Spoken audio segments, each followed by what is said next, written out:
सायली सगळ्यांना तयार करते, कारण इथे अस्मिताच्या बाळाला आणि अस्मिताला आनंद वाटावा, त्यांच्या आयुष्यात आलेले संकट ते थोड्या वेळासाठी का होईना विसरून जावे आणि तिच्या अवतीभोवती आनंदी वातावरण राहिलं तर तिचं प्रेग्नन्सी ही सोपी जाईल.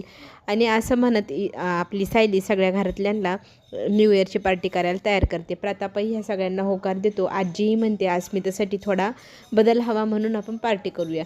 तितक्यात ती बाहेर जाते. बाहेर प्रिया कपडे वाळत घालता घालता नागराजला फोन करून विचारत असते की आपल्या दोघांचं ठरल्याप्रमाणे आपण महिपतला लपवून ठेवलं होतं, पण तू मध्येच जागा बदलली, मग मी काय करणार? मी माझा दुसरा प्लॅन बनवणारच ना. ह्या बोलण्याला आता इथे ऐकलेलं असतं आपल्या सायलीने. सायली तिला म्हणत असते, मला माहिती आहे की तू ह्या घराचा जो कोणी दुश्मन आहे त्याला साथ देत आहे, पण तू ज्या दिवशी पुराव्यासकट मला सापडशील त्या दिवशी मी तुला 1 मिनटंही या घरात ठेवणार नाही. अशी उचलून बाहेर पुराव्यासोबत तुला फेकेल की नाही पाहतच राहा.